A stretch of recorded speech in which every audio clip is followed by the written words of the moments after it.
Doctor November ಕ್ರಾಂತಿಯ ಬಗ್ಗೆ ಸಾಕಷ್ಟು ಚರ್ಚೆಗಳಾಗ್ತಾ ಇದೆ.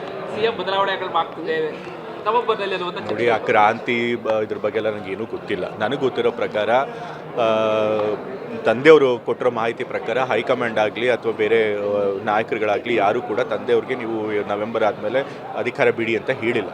ಸೊ ಹಾಗಾಗಿ ಇವ್ರು ಯಾವ ಕ್ರಾಂತಿ ಬಗ್ಗೆ ಮಾತಾಡ್ತಾರೆ ನನಗಂತೂ ಮಾಹಿತಿ. 5 ವರ್ಷ ಇರಬೇಕು, ಇದ್ರೆ ರಾಜ್ಯಕ್ಕೆ ಒಳ್ಳೇದಾಗುತ್ತೆ, ಒಳ್ಳೆ ಆಡಳಿತ ಕೊಡೋಕೆ ಸಾಧ್ಯ ಆಗುತ್ತೆ ಅನ್ನೋದು ನಮ್ಮ ನಂಬಿಕೆ. ಹಾಗಾಗಿ 5 ವರ್ಷ ಈ ವಿಚಾರ ಬಗ್ಗೆ ಚರ್ಚೆ ಮಾಡಿದಾರ ಅಂತ, 5 ವರ್ಷ ಇರ್ತೀರಿ ಅನ್ನುವಂತಹ ಬಗ್ಗೆ ಚರ್ಚೆಗಳು ಮಾಡಿದಾರ ಅಂತ. ನಿಮ್ಮ ಬಗ್ಗೆ ರಾಜಕೀಯದಲ್ಲಿ ಯಾವಾಗ ಏನಾಗುತ್ತೆ ಅಂತ ಅದೆಲ್ಲ ಹೇಳೋದಕ್ಕೆ ಬರೋದಿಲ್ಲ. ಬಟ್ 5 ವರ್ಷ ಈಗ ಸದ್ಯಕ್ಕಂತೂ ಇರೋ ಪರಿಸ್ಥಿತಿ ನೋಡಿದ್ರೆ 5 ವರ್ಷ ಖಂಡಿತ ಕಂಪ್ಲೀಟ್ ಮಾಡ್ತಾರೆ ಅನ್ನೋದು ನಮಗೆ. ಸಂಪುಟ ಪುನರಚನೆ ಬಗ್ಗೆ ನೀವು ಮಾತನಾಡಿದ್ರಿ, ಯಾವಾಗ ಆಗ್ಬೋದು ಅಂತ? ಈಗ ಸಂಪುಟ ಪುನರಚನೆ ಬಗ್ಗೆ ತಂದೆಯವ್ರ ಜೊತೆ ನಾನು ಚರ್ಚೆ ಮಾಡಿಲ್ಲ. ಅವ್ರು ಹೇಳಿದ್ದಾರೆ ಈ ಥರ ಡಿಸೆಂಬರ್ನಲ್ಲಿ ಮಾಡೋ ಯೋಚನೆ ಇದೆ ಅಂತ, ಅಷ್ಟೇ ಗೊತ್ತು.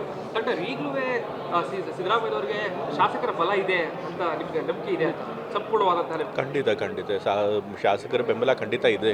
ಇಲ್ಲ ಅಂತಿದ್ರೆ ಇಷ್ಟೊತ್ತಿಗಾಗಲೇ ಸುಮ್ಮನೆ ಇರ್ತಿದ್ದಾರೆ ಶಾಸಕರು. ಈಗಾಗಲೇ ಹೈಕಮಾಂಡ್ ಹೋಗಿ ಕಂಪ್ಲೇಂಟ್ ಮಾಡಿದ್ರು. ಸರ್, ಮೈಸೂರಲ್ಲಿ ಯತೀಂದ್ರ ಅವರದೇ ಆಡಳಿತ ಇರೋದು, ಜಿಲ್ಲಾ ಉಸ್ತುವಾರಿ ಸಚಿವರು ನಾಮಕಾವಸ್ಥೆಗೆ ಮಾತ್ರ ಇರೋದು ಅಂತ ಅನ್ನೋ ಒಂದು ಮಾತಿದೆ. ನೋಡಿರಿ, ಜಿಲ್ಲಾ ಉಸ್ತುವಾರಿ ಮಂತ್ರಿಗಳು ನನಗಿಂತ ಹಿರಿಯರು, ಮತ್ತು ನಾನು ಅವ್ರನ್ನ ಬಹಳ ಗೌರವದಿಂದ ಕಾಣ್ತೀನಿ, ಮತ್ತು ಅವ್ರ ಮಾರ್ಗದರ್ಶನ ಯಾವಾಗಲೂ ಕೂಡ ಬಯಸುವಂಥದ್ದು. ಸೊ ಹಾಗಾಗಿ ಇಲ್ಲದೇ ಇರುವಂಥ ಕಂದಕನ್ನು ಸೃಷ್ಟಿ ಮಾಡೋ ಪ್ರಯತ್ನ ಮಾಡ್ತಾರೆ. ನಾವೇನೇ ಮೈಸೂರಿನಲ್ಲಿ ತೀರ್ಮಾನ ತೆಗೆದುಕೊಟ್ರು ಉಸ್ತುವಾರಿ ಮಂತ್ರಿಗಳ ಗಮನಕ್ಕೆ ತಂದೆ ಅದನ್ನು ಮಾಡೋದು. ಡಾಕ್ಟರ್, ಗೇಟ್ ಆಫ್ ಬೆಂಗಳೂರಿಗೆ ನೀವು ಕೂಡ ಮೆಂಬರ್ ಆಗಿದ್ದೀರಾ?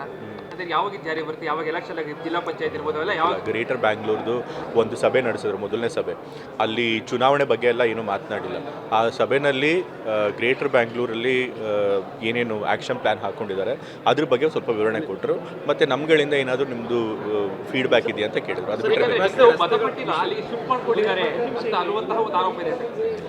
ಅದೇನಾಗಿದೆ ಅಂತಂತಂದರೆ, ಗ್ರೇಟರ್ ಬ್ಯಾಂಗ್ಳೂರ್ನಲ್ಲಿ ಬ್ಯಾಂಗ್ಳೂರ್ ರೆಸಿಡೆಂಟ್ ಅಡ್ರೆಸ್ ಕೊಟ್ಟಿರುವಂಥವ್ರು, ಈಗ ನಾನು MLC ಆಗಿ ನನ್ನ ಪರ್ಮನೆಂಟ್ ಅಡ್ರೆಸ್ ಬ್ಯಾಂಗ್ಳೂರ್ ಕೊಟ್ಬಿಟ್ಟಿದ್ದೀನಿ. ಸೊ ಹಾಗಾಗಿ ಯಾರು MLC MLAಗಳು ಅಲ್ಲಿ ಬ್ಯಾಂಗ್ಳೂರ್ ರೆಸಿಡೆಂಟ್ಸ್ ಆಗಿರ್ತಾರೆ ಅವ್ರನ್ನೆಲ್ಲ ಮೆಂಬರ್ ಮಾಡಿ.